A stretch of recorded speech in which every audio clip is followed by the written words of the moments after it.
7.70 na kati ya kiasi hicho deni la nje lilikuwa ni shilingi trilioni 72.94 na deni la shilingi trilioni 30.76 na tathmini ya uhimilivu wa deni uliofanyika kwa mwaka 2024 ulionyesha kuwa deni letu bado ni himilivu ikiwa ni kipindi cha muda mfupi, muda wa kati pamoja na muda mrefu.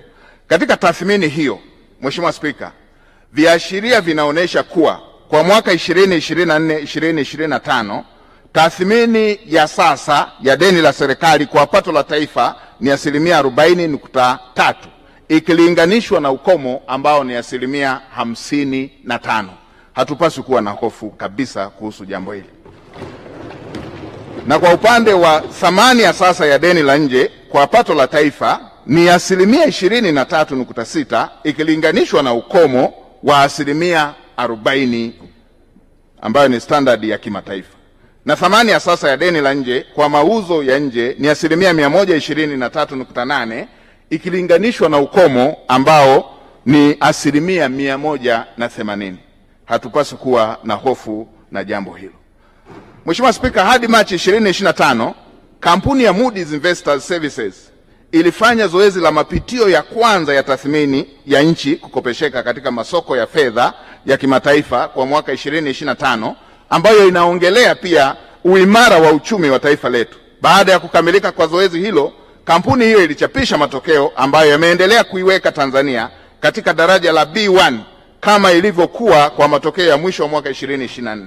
Aidha, kampuni nyingine kubwa Fitch Ratings iliendelea na mapitio ya kwanza kwa mwaka 2025, inatarajia kuchapisha matokeo hivi karibuni.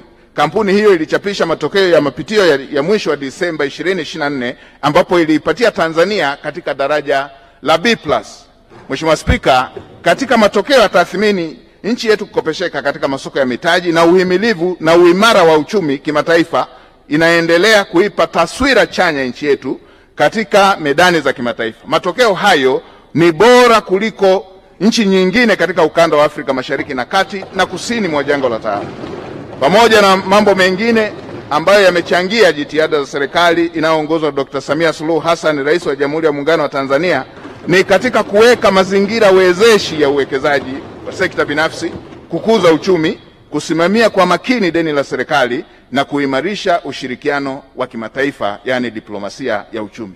Mheshimiwa Spika, serikali itaendelea kutekeleza mikakati mbalimbali ili kuhakikisha kuwa deni linaendelea kuwa himilivu, ikiwemo kuimarisha ukusanyaji wa mapato ya ndani ili kupunguza utegemezi wa mikopo katika ugharamiaji wa bajeti, kuelekeza fedha za mikopo katika miradi inayokuza mapato ya ndani na mauzo ya bidhaa za huduma nje ya nchi, kuendelea kuwahimiza maafisa masuhuli kuzingatia maandalizi ya msingi ya miradi mikubwa kabla ya kuingia kwenye mikataba kwa mujibu wa sheria na kanuni, miongozo iliyopo, pamoja na kuepuka ongezeko la gharama za miradi inayokopewa fedha. Mheshimiwa Spika, kabla sijaendelea zaidi, naomba nitoe maelezo ya jumla. Kwa ujumla, kwa kuwa bajeti hii ni ya mwisho kabla ya kuelekea kwenye uchaguzi mkuu wa Oktoba 2025, sina budi kubainisha masuala muhimu ili wananchi watakapokuwa wameshika kalamu zao za maamuzi wasisite kuweka alama ya vema kwa mgombea urais, mgombea mwenza na wagombea wa nafasi za ubunge, uwakilishi na udiwani kupitia Chama cha Mapinduzi.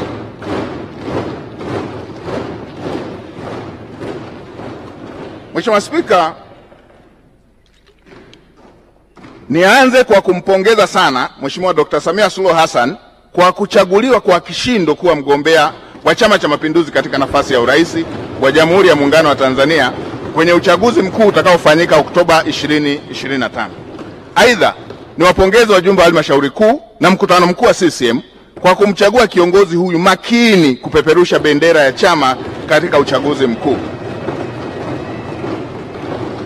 Ni ukweli usiopingika kuwa kuchaguliwa kwake kuwa mgombea nafasi hiyo kumetokana na juhudi za kusimamia utekelezaji wa ilani ya uchaguzi ya CCM kikamilifu ili kuwaletea wananchi maendeleo. Ni dhahiri kuwa chombo madhubuti bila nahodha imara na hodari hakiwezi kumudu mawimbi. Hakika Tanzania ya mama inameremeta.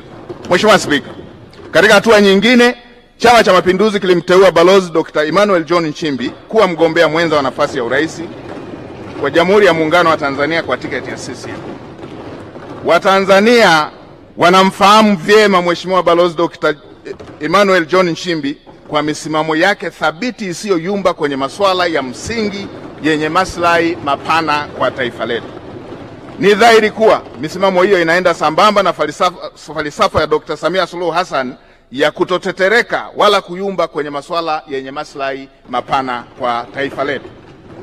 Mheshimiwa Spika, nimpongeze pia Mheshimiwa Dr. Hussein Ali Mwinyi, Rais wa Zanzibar na mwenyekiti wa Baraza la Mapinduzi, kwa kuchaguliwa kuwa mgombea wa CCM katika nafasi ya urais wa Zanzibar kwenye uchaguzi mkuu wa Oktoba 2025. Hivyo ni wasii wananchi wa Zanzibar kumchagua tena Dr. Hussein Ali Mwinyi kuwa rais ili aweze kuendeleza mazuri yote aliyoyafanya. Mheshimiwa Spika, uteuzi huu umeleta matumaini mapya kwa Watanzania kwa kuwa uchaguzi mkuu unaenda kuwapa Watanzania viongozi wanaokidhi matarajio yao. Tunamfahamu Dr. Samia Suluhu Hassan, tunamfahamu Balozi Dr. Emmanuel Nchimbi, tunamfahamu Dr. Hussein Ali Mwinyi. Hatubahatishi, Mheshimiwa Spika, hatubahatishi. Hakika safu hii Oktoba 2025 ushindi ni mapema mno, mapema.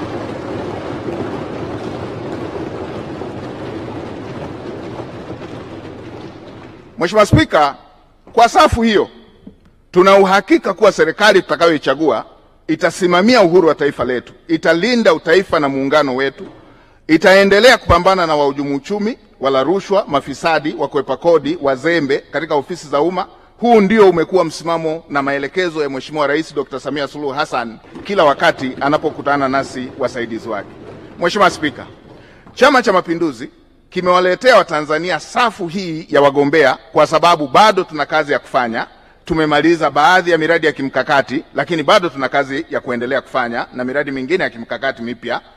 Tumemaliza suala la upatikanaji wa huduma za afya, lakini tunakwenda kwenye ubora wa huduma za afya. Tumemaliza upatikanaji wa elimu, lakini sasa tunakwenda kwenye ubora wa elimu anayopewa mtoto wa Kitanzania. Tumemaliza kufikisha umeme kwenye kila kijiji, sasa tunakwenda kwenye ngazi ya vitongoji na kaya. Mheshimiwa Spika, tunakwenda kwenye upatikanaji wa maji kwenye kila kaya, tunakwenda kwenye ubora wa miundombinu ya barabara mijini na vijijini, tunakwenda kwenye modernization kwenye shughuli za uzalishaji ikiwepo kilimo ambayo tayari kazi hiyo imeanza, mbegu bora, ufugaji wa kisasa na uvuvi wa kisasa. Tunakwenda kwenye kuongeza thamani mazao ya ndani ya nchi na kuongeza ujenzi na upanuzi wa viwanda na kuweka mazingira yaliyo bora ya uwekezaji na kufanya mazingira bora ya kufanya biashara. Mheshimiwa Spika, kwa undani mambo haya yameongelewa na ilani bora kabisa ya uchaguzi, ilani ya uchaguzi ya Chama cha Mapinduzi iliyowasilishwa. Mheshimiwa Spika, katika hatua nyingine, kama Mtanzania na kwa Watanzania wote, tuna kila sababu ya kujivunia umoja wetu na utaifa wetu, muungano wetu na hatua kubwa za kimaendeleo ambazo tumezipiga tangu tulipopata uhuru mwaka 1961. Tumevishinda vita vya ukabila, hatuulizani makabila. Tumevishinda vita vya udini. Tunasonga mbele pamoja na umoja wetu na utaifa wetu na muungano wetu. Pongezi nyingi ziende kwa kila Mtanzania kwa ushindi huo, kwa uzalendo huo na uhodari huo wa kulipenda taifa letu. Tangu kuasisiwa kwake, Tanzania imekuwa taifa kimbilio kuanzia majirani na hata mataifa ya mbali. Jambo hilo tulilinde kwa wivu mkubwa. Mheshimiwa Spika, historia hii njema katu haiwezi kutengwa na kazi nzuri iliyofanywa na chama chenye vinasaba vya ukombozi, Chama cha Mapinduzi, ambacho kilirithi harakati za ukombozi tangu kuanzishwa kwake kwa muungano wa vyama vya TANU na ASP. Chama cha Mapinduzi kimeendelea kuwa chama pekee Tanzania, Afrika na duniani kote ambacho mchango wake katika historia ya ukombozi hapa nchini na kusini mwa Afrika hauwezi kutenganishwa nacho. Chama cha Mapinduzi ndiyo kimeongoza vita dhidi ya maadui wakuu watatu aliowatangaza Mwalimu Nyerere, yani ujinga, maradhi na umaskini. Ni dhahiri kuwa nchi yetu imepiga hatua kubwa sasa katika kukabiliana na maadui hao ambao walitangazwa na rais wetu wa kwanza, baba wa taifa, Mwalimu Julius Kambarage Nyerere. Wakati tunapata uhuru, Mheshimiwa Spika, asilimia kubwa ya Watanzania walikuwa hawajui kusoma na kuandika. Tulianza na idadi ndogo sana ya shule za msingi na sekondari pamoja na vyuo, idadi ndogo ya wanafunzi. Kwa mfano, kwa mwaka 1961 tulikuwa na shule za msingi 3270, walimu 9000 na wanafunzi 486.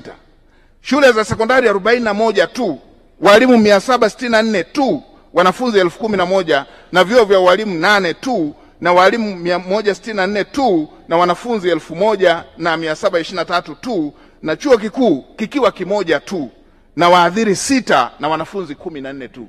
Hapa ndipo nchi ilipoanzia. Lakini leo hii tunavyoongea, Mheshimiwa Spika, kwa takwimu za mwaka 2024 nchi yetu sasa imefikisha shule za msingi 20,533 kutoka shule 3,000, walimu 229,000 kutoka walimu 9,000, wanafunzi 11,000 kutoka wanafunzi 400,000, na shule 6,269 za sekondari kutoka shule 41 tu, walimu 128,000 kutoka walimu 764, wanafunzi 300,300 kutoka wanafunzi 11,000, na vyuo vya walimu 65 kutoka 8 na walimu 1,633 kutoka walimu 164, na vyuo vikuu 79 kutoka chuo kikuu kimoja, na wahadhiri 8,625 kutoka wahadhiri 6, huku wanafunzi wakiwa 334,000 kutoka wanafunzi 14. Hayo yote yalikuwa katika kumpiga vita adui ujinga, yamefanyika chini ya uongozi wa CCM. Mheshimiwa Spika, CCM na iheshimiwe, imefanya kazi kubwa mpaka hapa tulipofika.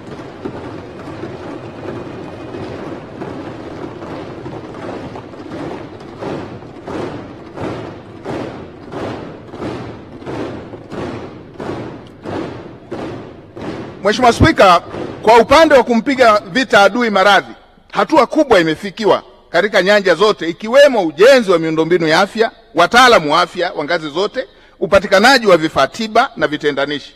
Wakati tunapata uhuru tulikuwa na madaktari 5 tu, ambapo kwa sasa ukiongelea madaktari bingwa peke yake tunao 2,469 na zaidi.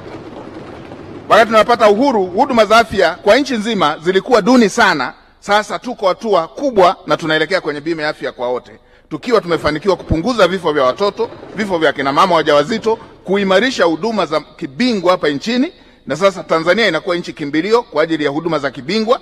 Mafanikio hayo ni dhahiri kwamba harakati na jitihada za kumpiga vita adui maradhi, na hayo yote yamefanikiwa ikiwa ni chini ya uongozi wa Chama cha Mapinduzi. CCM na iheshimiwe. Mheshimiwa Spika, kwa upande wa kupiga vita adui umaskini, taifa limepiga hatua kubwa, ambapo takwimu rasmi zinaonyesha kuwa kati ya mwaka 1991 na 2018 umaskini umepungua. Mathalani, katika kipindi hicho cha marejeo, asilimia ya watu waliokuwa wakiishi katika umaskini wa hali ya juu, yani umaskini wa chakula, ilipungua kutoka kiasi kikubwa asilimia 21.6 hadi asilimia 8.0, huku kiwango cha umaskini wa mahitaji ya msingi kikitoka asilimia 38.6 kwenda asilimia 26.4. Mheshimiwa Spika, katika hatua nyingine, serikali ya awamu ya 6 imeonesha uhimilivu mkubwa wa kukabiliana na misukosuko ya kiuchumi ya ndani na nje ya nchi iliyosababishwa na majanga ya asili pamoja na mabadiliko ya tabia nchi na yale ya kibinadamu yanayohusiana na mizozo ya kimataifa na pamoja na mabadiliko ya kisera.